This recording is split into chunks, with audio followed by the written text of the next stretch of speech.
What's going on, you guys? It's your Huggable Hipster here, and welcome back to today's video. But today, you guys, is gonna be a Q&A. I have not done a Q&A in a hot minute, and I noticed that there are a lot of new subscribers here on the channel. So this is for the people who don't know that much about me, and they want to get to know me a little bit better. I don't do Q&As, like I said, too often, so if inspiration strikes, I will do one again down the road. And especially if you guys have not had the chance to put in your question or anything like that due to time differences and whatnot, be sure to put your question in next time I send out a tweet or like a, not tweet, but like a post in the community section. So the first question comes from Angel Salgado. I hope I'm pronouncing your last name correctly. And he asks, between Outlast 1 and PT, which one was more terrifying and scary? So being that I did not own a PS4 around the time that PT Silent Hills was released, I can't necessarily say for myself if it was terrifying or anything that from like a player's point of view, but seeing it, it was pretty damn scary. Outlast was more of an adrenaline rush for me, and for me, I'm an adrenaline junkie. I love whenever games have adrenaline in them, whenever they're just like, yeah, let's pump it, let's go, let's do this, let's make you more and more scared, because for me personally, as a lot of you guys know, some of the newer people might not, I don't get scared at video games. It's a thing of where if you've worked at a gaming company for long enough, you know all the ins and outs, and maybe someday I will really like go in and share my experience working at an indie game company. But yeah, I mean, I honestly did not think Outlast 1 was scary at all whatsoever. I thought it was beautifully written, beautifully constructed. The way that they did the characters, just everything was just, it was so cool. So I think PT Silent Hills, I would have to say, is scary because anytime I would see a playthrough, it wouldn't matter who was playing through it. PewDiePie, Dan and Phil. Actually, Dan and Phil were the first people I saw who played through PT Silent. Remember when they used to do Spooky Week? Yeah, me too. It was good times. So yeah, PT Silent Hills, definitely scary. Definitely something I want to sink my teeth into whenever I get PS5. So question number 2 is from Neo. Dia Neo, you guys. Dia Neo's in the house. He's one of my good friends and someone who also does YouTube and Twitch. You guys need to check him out. By the way, his name is right over here with the question. And the question that Neo asks today is, okay, so my question for the new and old subscribers of you, if they look up to you and there's a reason and you're the reason that they want to content create, what advice or what things do they see you do easily that they expect not to come straight away and feel flustered with? So I think the takeaway from this question is what things look easy but aren't. Like, what things do you see me do that look easy that I just do at the snap of a finger and they actually really aren't, and they take quite a lot of time? This is actually a really great question, and I really appreciated Neo for asking this because not a lot of content creators, not a lot of YouTubers, not a lot of Twitch streamers really dive into the things that look easy but really aren't, and it's kind of a bummer because there's so much to cover with this kind of question. And I'll try to do it as concisely as I can, that way you guys can get it from point A to point B. But definitely there are a few things that look easy but really weren't whenever I was first starting YouTube, and I didn't think that they would be as difficult as they were. First thing I would say, video editing.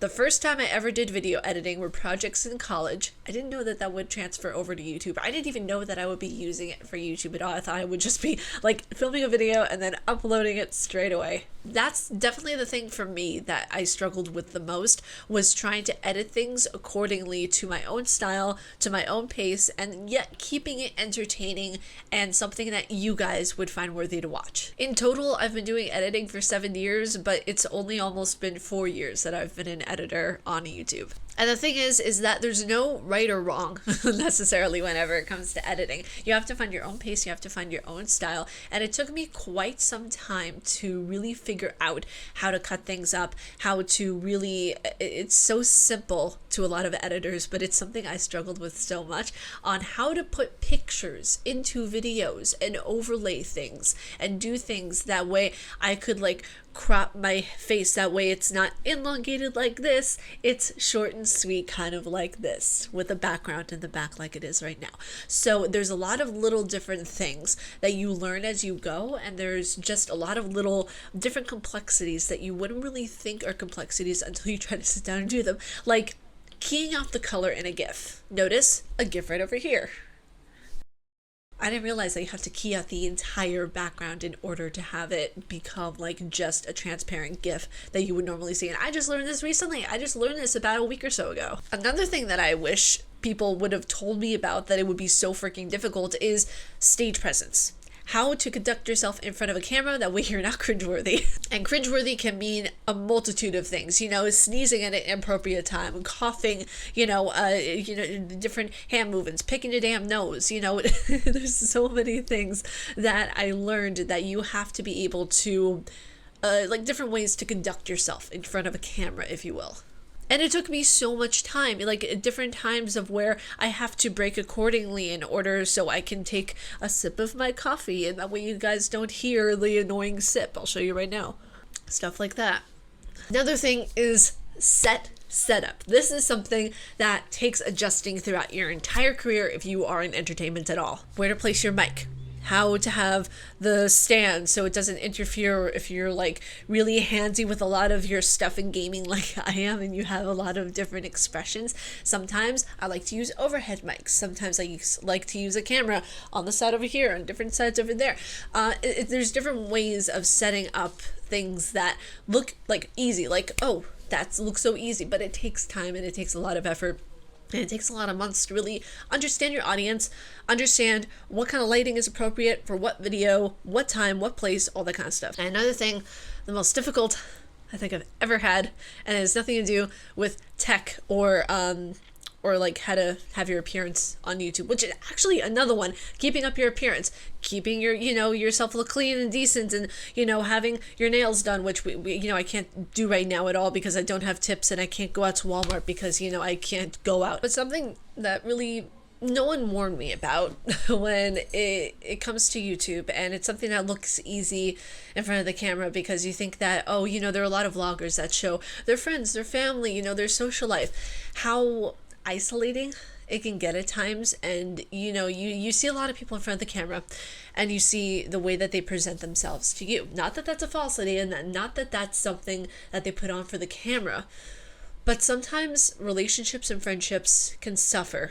because of the career choices that people like me make. We make it look easy for you guys because we want it to be an escape for you. We don't want you to have to question things or, have to worry about shit for 20-30 minutes of your day.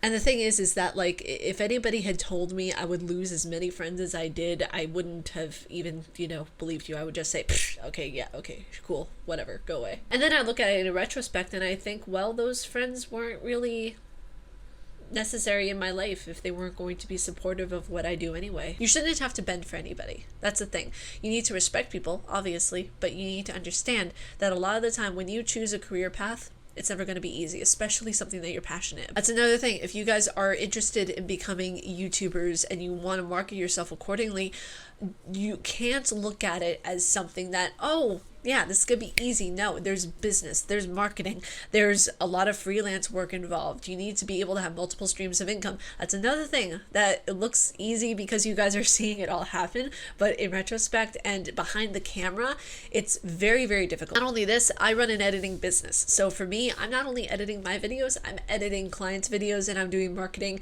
and strategic placement marketing for a lot of my content. And I call it strategic placement marketing because I'm doing it at certain hours of certain days and certain times and everything. That way it gets the most traction as much possible. Granted, yes, I'm still growing, and yes, my YouTube channel is small in comparison to a lot of people, but almost 2,000 subscribers ain't that small to me. So I hope that answered your question. I hope that that was something that you guys can walk away from and say, wow, there's a lot more that goes into it. If you guys want me to go more in depth and make a full-on video about the things that seem easy but really aren't on a YouTube channel, let me know down in the comments below, and I would love to film something like that. Next up, we have Peter Turner. He's asking a bunch of questions, and he has license to ask all of these questions because he's an OG, okay? Him and my friend Andrew have been around since basically the beginning. So yeah, that's why there are a lot of questions for them. So shush. So the first question that Peter asks is, what accomplishment are you most proud of? This. YouTube. I am most proud of my YouTube channel, going on 4 years on the 5th. What's the most beautiful place you've ever been? Probably upstate New York, where I live currently. It's beautiful. It's absolutely stunning. It's one of the most quiet and peaceful places I've ever been, to say the least. Change once I go over to South Korea, then that will probably be the most beautiful place I've ever seen, but for right now, upstate New York is quite possibly the most beautiful. What's the most courageous thing you have ever done?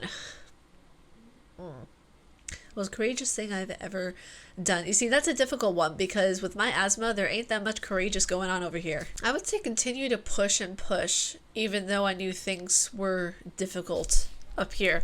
Like, that's the thing. I think, I don't know if I would call it courageous or not, but to me it is, because sometimes people give up and they don't fight for what they want.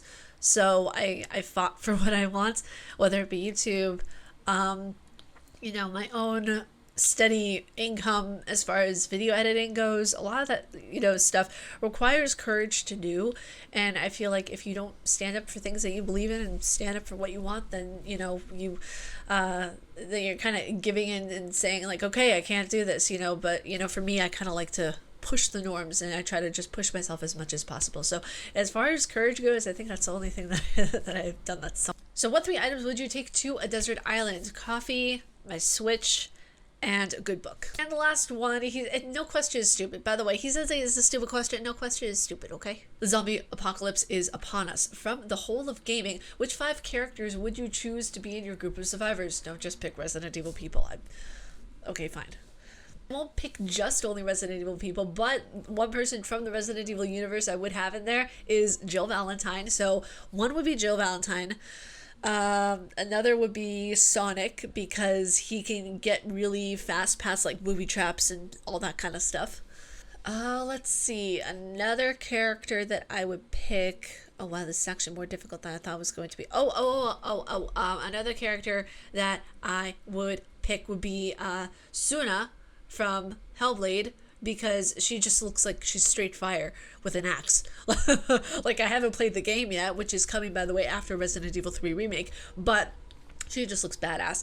The 4th character that I would pick, Sebastian Castellanos from The Evil Within, would definitely pick him. 5th character I would pick would be Ori, because Ori is badass and we need a spirit sword 24/7. Thank you so much, Peter, for the questions. I really appreciate that. That was really, really fun to answer them. Now, the next bunch of questions comes from Savage Pancake Syrup. Thank you so much for asking these, dude. And there were a lot of questions that I got were either really inappropriate or just downright rude to ask. So I just, you know, blocked and deleted those questions and moved on. But with this guy, he asked like a bunch of questions, and I was just like, okay, you know what? I'm going to answer all of these. And he asks, will you be getting a PS5 or Xbox Series X or both? I'm going to be getting both. Whenever I move into my apartment, I'm going to be getting both the PS5 and Xbox One X, because I want to test and run both to see how they work. The next one that he asks is, do you think Nintendo will be making another console soon? Other than upgrades to both Switches, I really don't think so, because I know that they're probably going to have an upgrade on the Switch. Not the Switch Lite, but the regular Switch. I think they're probably going to have an upgrade to that within this year or next. What games would you want to see in the future for next gen? Any remastered sequels or any games that you just think would be cool to see? You know, in a wild dream world, in a dreamscape, I would love to see any of the Silent Hill games remastered or redone. But we all know that that's, you know, just a fantasy and a feeble man's mind, and we all think that it's going to happen. We all get those glimpses of hope, but no. There's one kind of obscure game that I played on my channel, Blood Rain 2. I would love to see the first and second Blood Rain remade, because I feel like those games are so iconic, and I would love to see newer graphics being put in there instead of blocky shaped hands during combat. We're remastering a lot of the Mario games that were played during my childhood, so I'm excited to see those. I honestly would love to see Resident Evil 4 remade. I know a lot of people are like, don't you dare touch Resident Evil 4, but I really think it would be cool to see Resident Evil 4 in the new graphics. He said at the end of his questions, love you, Ari. Keep up the amazing content and never stop being you. Stay safe, stay healthy, stay savage. I really appreciate that, dude. Thank you so much. You guys, that's it for the Q&A. I really hope you guys enjoyed this video, and I absolutely loved answering your guys' questions. It was so much fun. It was something that I absolutely love to do, because for me, Q&As, even though they take a while to film and edit, it's one of those things of where I get to know you guys a little bit more, and then you guys get to know me, and it's just a getting to know one another fest, and I absolutely love it. If you guys like my face and what I do, please be sure to subscribe and hit that bell down below, because I make videos every Monday, Wednesday, and double uploads on Friday. Even though I kind of didn't double upload today because we got a lot going on Friday. But stay couchly nerdy, you guys, and I will see you all in Friday's videos. Peace.